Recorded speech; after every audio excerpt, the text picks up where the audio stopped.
Bom dia, pessoal. Sexta-feira, dia 3 de setembro de 2021, né? Olhamos aqui essa semana, foi uma semana aí de afiar o machado pela manhã.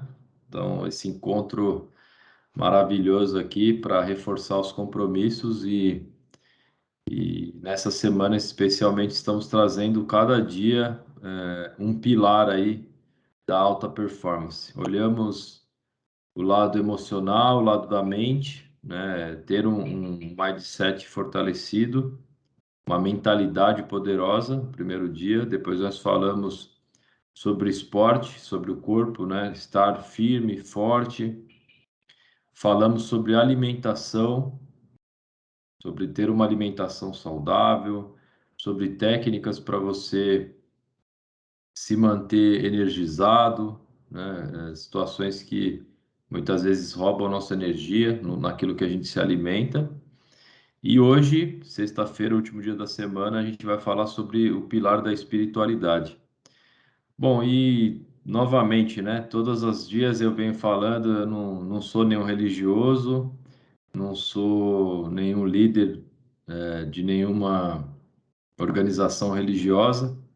A ideia aqui realmente é trazer para vocês algo que funciona comigo, né, e que eu observo que funciona em muitas pessoas de alta performance, pessoas bem-sucedidas.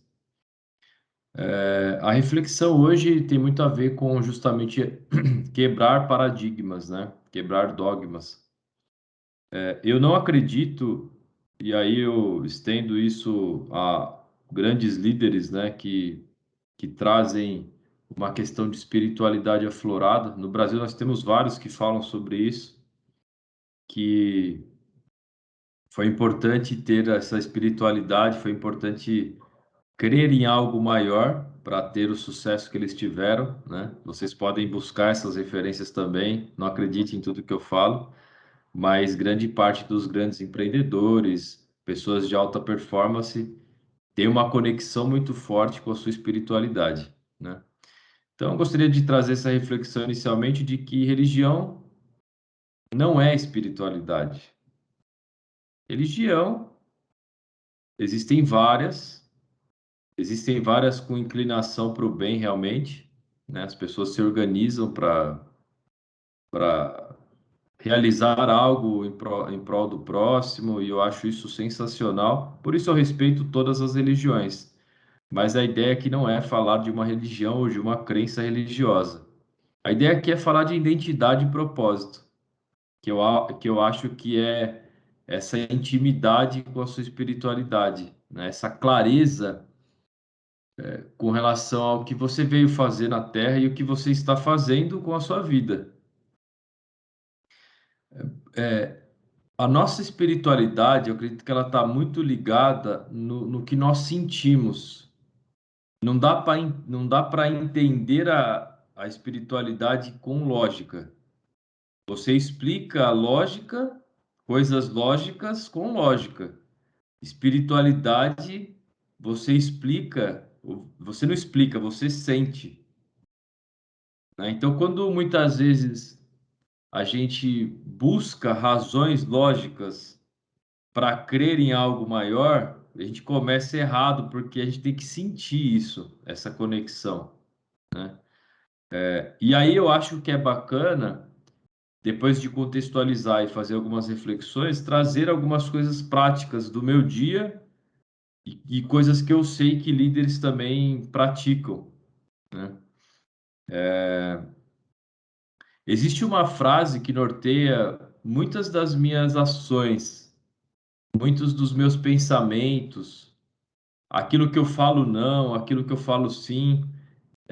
Isso está muito relacionado com a minha identidade e propósito. Eu não faço nada que vai contra o meu propósito e a minha identidade, porque isso estaria afastando eu da minha espiritualidade.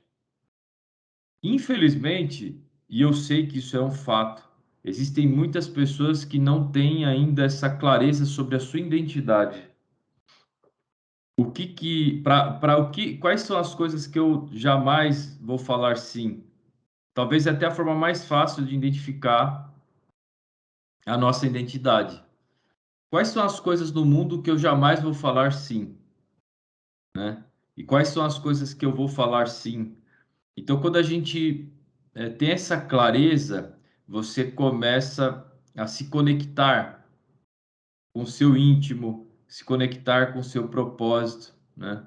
Quais são os talentos, quais são as qualidades que eu quero desenvolver quanto indivíduo na Terra, né? Qual é o legado que eu quero deixar?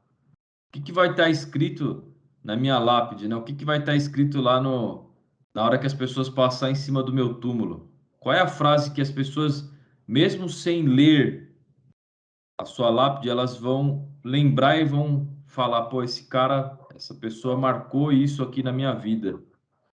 Então, isso, na minha visão, é você desenvolver essa espiritualidade e, com transparência, as pessoas te reconhecer por aquilo. Não tem a ver com ser famoso, não tem a ver com impactar milhões de pessoas. Não, estou falando com a sua família, com seus amigos, com as pessoas do trabalho, né? Qual é o impacto que eu quero deixar? E tem a ver com a identidade mesmo, né? É como se você tivesse um número e você vai ser reconhecido sempre por esse número, que são as suas qualidades, né? São os seus adjetivos. Então, uma frase que eu acho que é interessante a gente perseguir, né? E colocar uma frase bem forte, assim, num lugar que você realmente consiga olhar todo dia para elas e olhar para essas palavras que estão nessa frase e fazer um exercício, né? Que é amar o próximo como a si mesmo e Deus sobre todas as coisas, né? Então, amar o próximo como a si mesmo é fácil. Talvez seja uma das coisas mais complexas que existem. Tem pessoas que têm dificuldade até de se amar, de olhar no espelho e se respeitar, se admirar, ser grato por ter visão, por estar ouvindo, por estar vivo, por poder respirar. Tem pessoas que não param um minuto para fazer essa reflexão. Imagina amar o próximo, respeitar o próximo, não julgar o próximo, ser caridoso com o próximo, acolher o próximo. Então, acho que a espiritualidade ela está muito conectada com essa frase: amar o próximo como a si mesmo e a Deus sobre todas as coisas. Amar a Deus sobre todas as coisas, muitas vezes por nós termos uma mente visual, né? Nós temos várias formas de enxergar aquilo que a gente fala. Tem brilho, tem tonalidade. Eu já trouxe um treinamento aqui que a gente falou sobre isso. Então, quando a gente fala Deus, qual é o seu Deus, né? Ele tem uma forma, ele tem uma cor, ele tem uma barba, ele é alto, é baixo, né?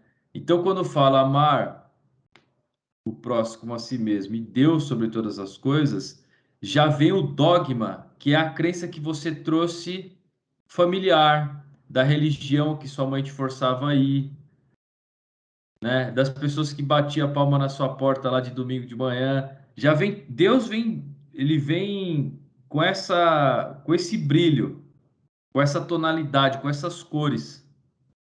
Mas será que Deus é isso? Ou será que a gente criou na nossa mente esse Deus? Então a espiritualidade, a minha espiritualidade, é difícil falar da sua espiritualidade, falar da minha espiritualidade. A minha espiritualidade, Deus é energia. Deus é o átomo, Deus é tudo que forma tudo. Então, amar o próximo como a si mesmo e amar a Deus sobre todas as coisas. Amar a criação, respeitar a criação. Nós somos uma agulha no palheiro, né? Já foi comprovado que existem bilhões de galáxias. A gente está dentro de um sistema solar, de uma galáxia, existem bilhões de outras galáxias. E a gente acha que o nosso problema é grande, né? Então, quando a sua espiritualidade começa a entrar num outro nível de percepção do tamanho dessa criação, você fica em paz com você mesmo, porque é muito pequeno o nosso problema em relação ao Criador, à criação, algo que é maior. Então, quando a gente lapida essa espiritualidade, naturalmente a gente conecta isso com a nossa performance profissional. Porque você começa a desenvolver adjetivos e qualidades comportamentais que te ajudam a ser uma pessoa melhor, uma pessoa proativa, um líder exemplar, uma pessoa respeitada, um profissional que faz o que é combinado? Não, uma pessoa que faz mais do que é combinado. Porque a sua espiritualidade te força a fazer, você não vai fazer nada que é contra isso. Algumas vezes a gente já falou sobre abundância. Cara, na minha visão, Deus não faz nada com mesquinhez, nada. É tudo em abundância. Tudo em abundância. Você já tentou contar a areia do mar? A quantidade do oxigênio que a gente respira, a quantidade de planetas, de estrelas, a quantidade de água no mar. Toda essa abundância, nós fazemos parte disso, nós somos parte dessa criação. Só que quando a gente age ou pensa egoisticamente, nós estamos nos desconectando dessa espiritualidade. Então, quando eu consigo assimilar que eu sou parte de um todo muito maior do que o meu próprio problema, os meus próprios desafios, eu estou lapidando a minha espiritualidade. E não tem como explicar isso com lógica, porque não é com a lógica que se explica a espiritualidade, é sentindo. Se eu não sinto parte de um contexto maior do que o meu trabalho simplesmente, do que a minha família simplesmente, eu me deprimo. Eu não consigo olhar o todo. Eu fico restrito a uma atividade que enjoa, a uma atividade que cansa fisicamente, que cansa a mente. Existem dois tipos de alegria, segundo a neurociência. Existe uma alegria, uma felicidade flow, e existe uma felicidade sensorial. A felicidade sensorial é uma coisa muito tangível. Quando você fuma um cigarro, quando você come um chocolate, quando você pratica o coito, né, o ato sexual, quando você toma um gole de uma caipirinha, quando você.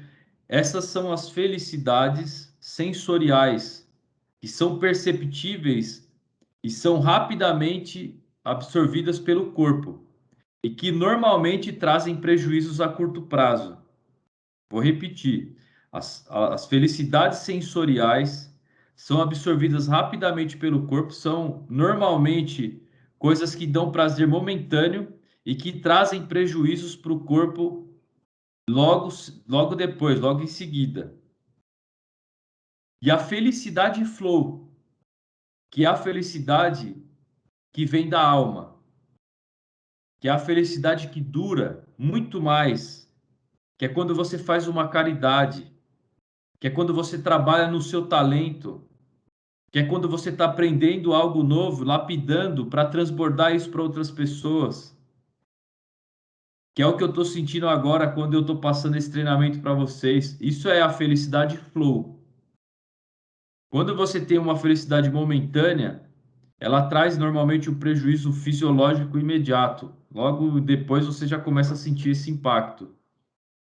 Então, quanto mais tempo você está conectado à sua felicidade flow, maior vai ser a sua performance, longevidade, amorosidade. Você trabalha uma questão da ansiedade. Então, você começa a desenvolver habilidades e adjetivos que são para a vida. Inclusive, depois que você morre, outras pessoas são impactadas pelo seu legado. Tá fazendo sentido o que eu estou falando, pessoal? Porém, existe uma forma que é muito mais prática, que é muito mais mensurável da gente trabalhar. Conseguimos colocar um nível de avanço espiritual dentro de uma meta SMART. Nossa, Rafa, mais do que você está falando. Cara, dá para se colocar avanços de qualidades dentro de uma meta SMART. Só que se a gente não tiver a consciência de que isso está conectado à nossa espiritualidade, nós vamos tentar resolver com lógica. E não vai resolver com lógica. Com medicamento.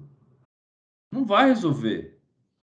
Então, o exercício hoje é que eu vou descrever algumas coisas que são feitas no meu dia a dia.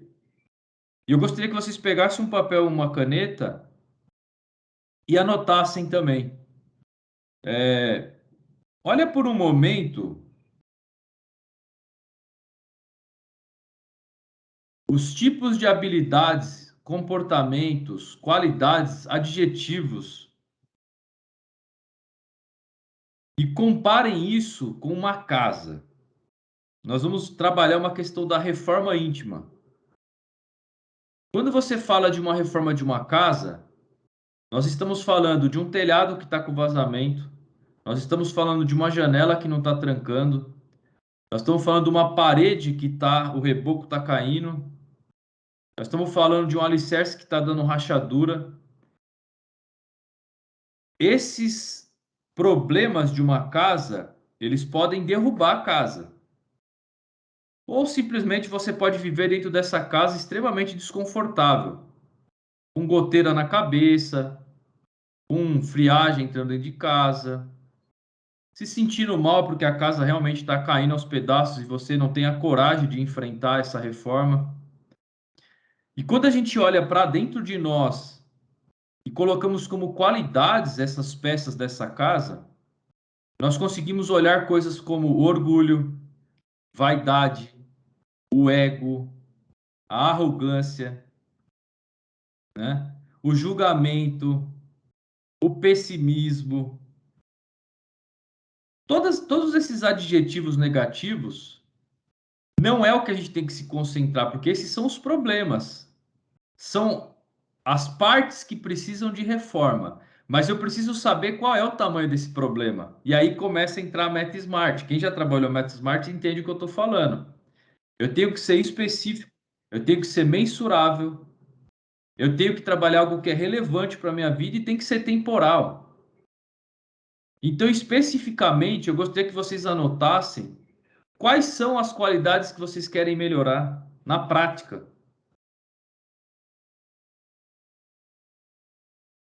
Então, primeiro passo, anotem. Anotem. Se quem quiser falar uma palavra, soltar o microfone, uma palavra por pessoa. Não tem problema se repetir, mas eu gostaria que cada um falasse um adjetivo que é um ponto de melhoria. Vamos lá, pessoal. Solta aí o microfone e fala. Pode começar você, Michel, para estimular a galera. Um ponto de melhoria de algum adjetivo da sua vida.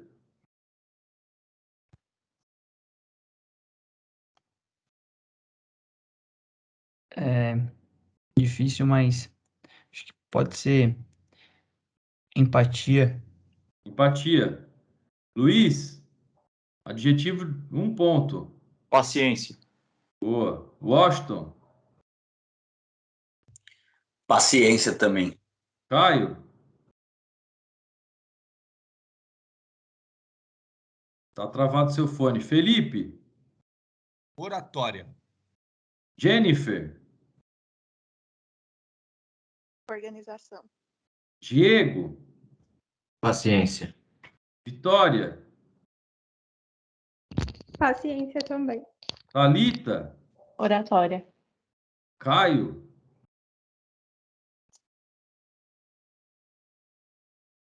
Disciplina. Disciplina. Pessoal, a ideia da. Perfeito. Acho que foi todo mundo aí, todo mundo teve a oportunidade de falar, né? Imagina agora vocês com calma, na intimidade de vocês, sem essa pressão de ter várias pessoas pensando o que falar e não repetir, só vocês. Descrevam qual é o tipo de reforma íntima que vocês querem, mas não tentando achar os defeitos, não tratando você mesmo, né, com raiva, com desprezo. Não, vamos nos tratar com amor, né? Amar o próximo como a si mesmo. Vamos nos tratar com amor. Falar, cara, eu tenho algumas qualidades.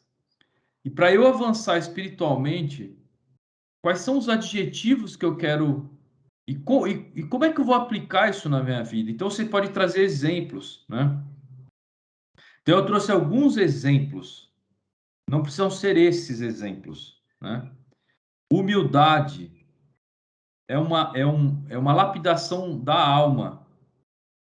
Ter humildade, amorosidade, não julgar, abnegação, otimismo, gratidão, caridade, coragem, perdão, paz, paciência, vocês falaram bastante.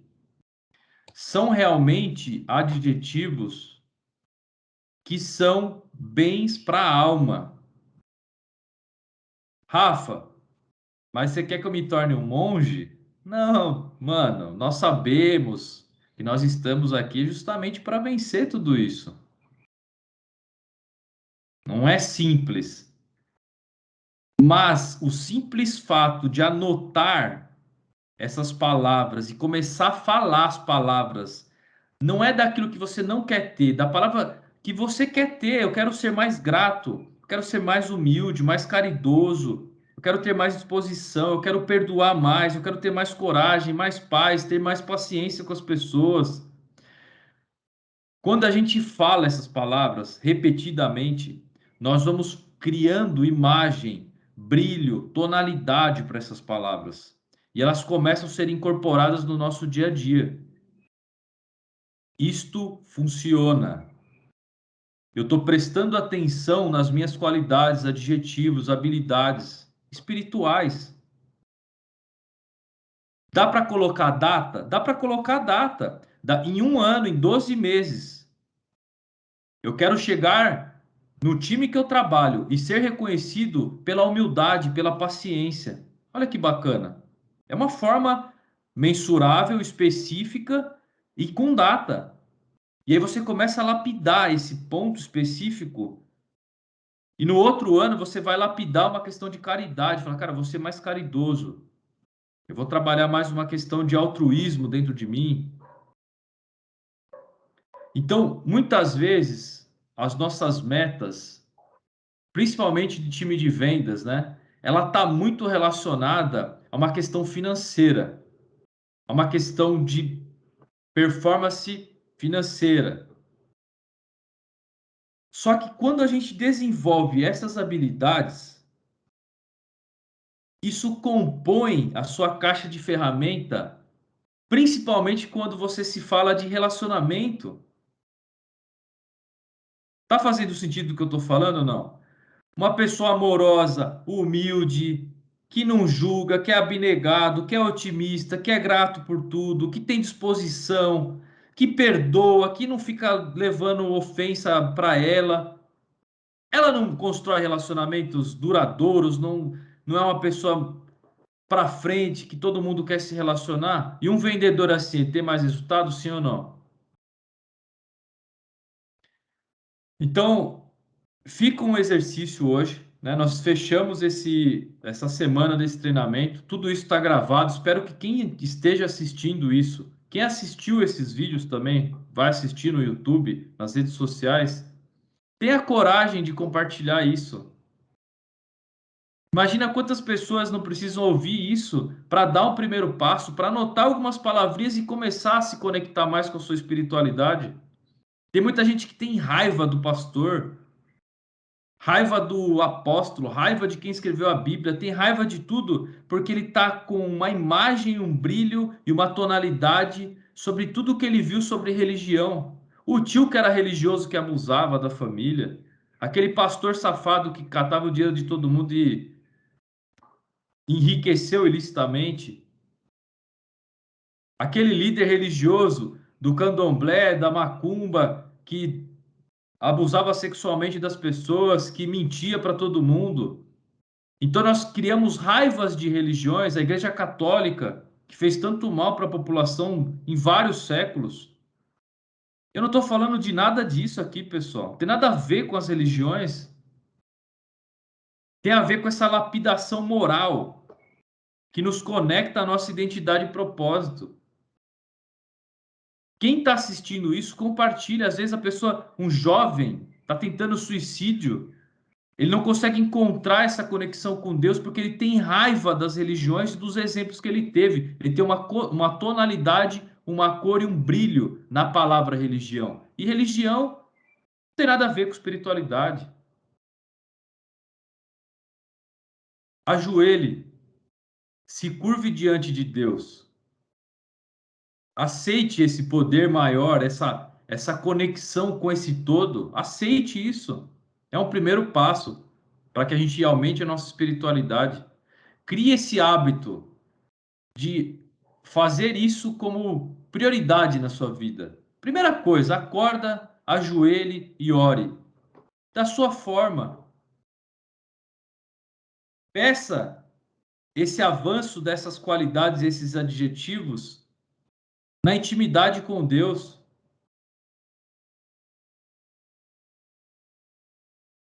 Na sua intimidade, peça para Deus sabedoria para encontrar esses adjetivos.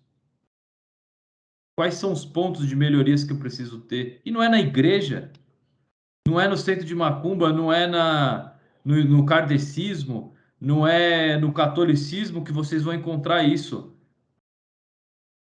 É dentro de você mesmo, com conexão com Deus. As respostas elas virão. A coragem de falar isso em uma rede que vai para o mundo corporativo é uma coragem de quem tem essa conexão aberta. Eu não tenho medo do julgamento. Isso faz muito mais bem para o nosso time, para a nossa empresa, do que mal. E vocês não têm que ter medo também disso. Vergonha. Quebrem essa mentalidade da religiosidade. Se conectem com a espiritualidade. Pessoal, adorei esse treinamento essa semana. É algo que eu tenho certeza que vai ficar um legado, né, disso que a gente construiu aqui, porque não impacta só a vida de vocês, só a nossa vida. Isso impacta, isso rompe as barreiras da Ótimo Gestor. Espero que a gente atinja as nossas metas espirituais, coloquem isso como metas e que a gente possa transbordar isso para outras pessoas. Excelente dia, vamos para cima. Ô, Rafa, posso fechar esse treinamento com uma parada aqui que você está falando aí faz muito sentido? Claro. Lá em Lucas 17, 20 e 21 fala assim, ó. Sendo Jesus interrogado pelos fariseus, os estudiosos da época, da lei, da palavra, sobre quando viria o reino de Deus, Jesus respondeu: o reino de Deus não vem com aparência exterior. Não dirão, está ali ou aqui, pois o reino de Deus está dentro de nós. Então é exatamente isso aí para fechar. Obrigado pela oportunidade. Perfeito. E Lucas falou uma outra coisa que Jesus falou também, né? Que a religião, o significado de religião é cuidar dos órfãos e das viúvas. Então, olha o distúrbio, né? Como que a gente deturbou o significado de religião. Então, quem está assistindo e tem a sua religião, entenda que nós respeitamos, não é que eu estou criticando as religiões, mas a espiritualidade, a sua conexão não tem nada a ver com o que o seu pastor, o seu padre, o seu líder religioso fala. Tem a ver com a sua conexão com Deus. E seguir Jesus, talvez, para quem é cristão, né? Se você estiver na Índia e assistir esse vídeo, se você estiver no Japão e assistir esse vídeo, existem outros líderes, não é Jesus. Mas se você estiver conectado à sua espiritualidade ao Criador, vai dar no mesmo. Quem sou eu para criticar a crença de cada região do mundo, né? Então, pessoal, excelente trabalho. se conectem à espiritualidade, que eu tenho certeza que os resultados virão, e os resultados que a lógica não explica. Valeu, pessoal. Bom dia.